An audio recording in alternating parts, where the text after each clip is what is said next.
E o presidente Lula telefonou para o primeiro-ministro da Espanha, Pedro Sánchez, para tratar da crise na Venezuela. Os dois buscam uma saída política negociada para a região. O André Anelli está de volta aqui com a gente na programação do Jornal da Manhã e tem mais detalhes desse telefonema. Pois não, Anelli? Pois é, Nonato, Márcia, esse telefonema entre Lula e Pedro Sánchez aconteceu no dia de ontem e teve como contexto o acordo de livre comércio entre o Mercosul e a União Europeia aprovado pelos dois blocos econômicos. Os dois presidentes saudaram a parceria, que ainda vai ser assinada no dia 17 em Assunção, no Paraguai, mas o assunto principal realmente dessa conversa entre Lula e Sánchez foi a ofensiva americana à Venezuela, que resultou na captura do ditador Nicolás Maduro. Os presidentes destacaram a importância da declaração conjunta divulgada por Brasil, Espanha, Chile, Colômbia, México e Uruguai, que rejeita a divisão do mundo em zonas de influência e condena o uso da força nas relações internacionais sem respaldo da Carta da Organização das Nações Unidas, a ONU.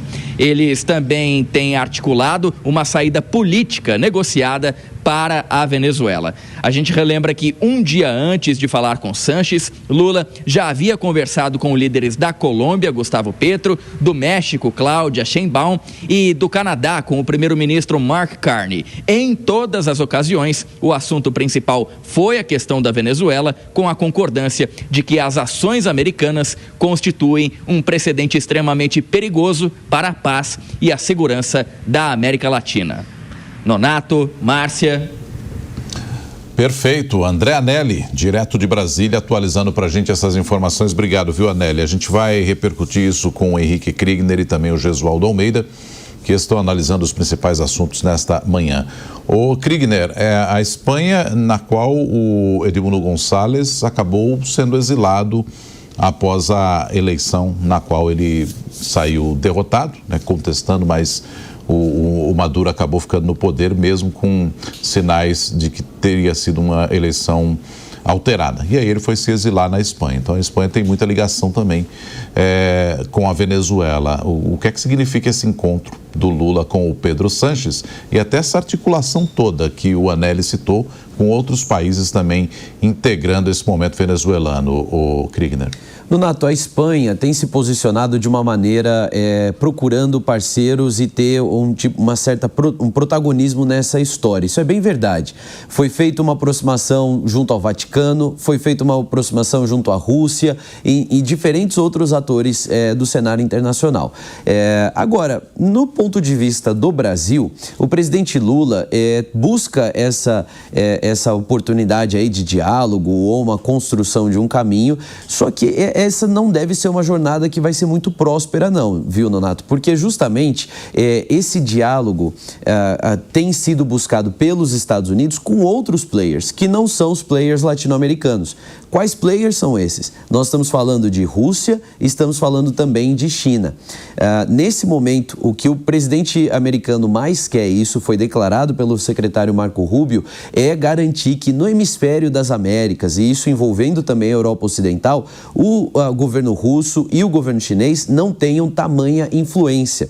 A Venezuela e a ilha de Cuba também são dois polos aí de altíssima influência russa e chinesa. No entanto, agora com a Venezuela num novo potencial novo regime, né, que o regime ainda não foi 100% transicionado, isso passa a mudar um pouco mais e Cuba perde ainda mais esse grande aliado aí territorial. Então, isso tudo para dizer que, por mais que Lula possa tentar ser um grande expoente aí da construção de um acordo, isso não deve interessar os Estados Unidos, porque os Estados Unidos quer alguém que consiga dialogar também com Rússia e com China, que são os seus maiores rivais no cenário internacional.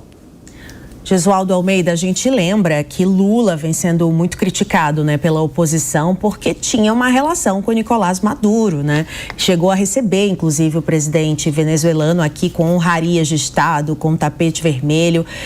Isso acaba, de alguma forma, prejudicando a imagem do presidente também no cenário internacional? É bem verdade também, a despeito disso que você nos traz, Márcia, que o governo brasileiro não reconheceu a eleição do Maduro, assim como também o governo Pedro Sánchez, o governo espanhol. tanto a Espanha como o Brasil, eles têm um discurso razoavelmente alinhado. É verdade que a Espanha hoje não tem mais a proeminência histórica que teve no passado, ela não é um grande ator sequer na Europa, ela não tem uma projeção mundial, e aqui na América Latina ela é vista com o seu ranço colonialista do passado. Portanto, ela não tem grande expressão, mas não deixa de ser um apoio, uma declaração internacional de importância. Quando o Brasil e a Espanha fazem um discurso uníssono, um discurso razoavelmente identificado, de não apoiarem a eleição do Maduro, ambos não reconheceram a eleição do Maduro, mas também de não aceitar a intervenção militar norte-americana em território venezuelano, parece um joguinho até de cartas marcadas no seguinte sentido: é fácil eu abraçar e declarar em alto e bom tom com aqueles que são alinhados comigo. Porém, são apenas narrativas, apenas declarações. Isso em nada interferirá no propósito americano com a Venezuela, que a gente não sabe muito claramente o que é, mas que imaginamos provavelmente se tratar de questão meramente econômica e, sobretudo, do petróleo.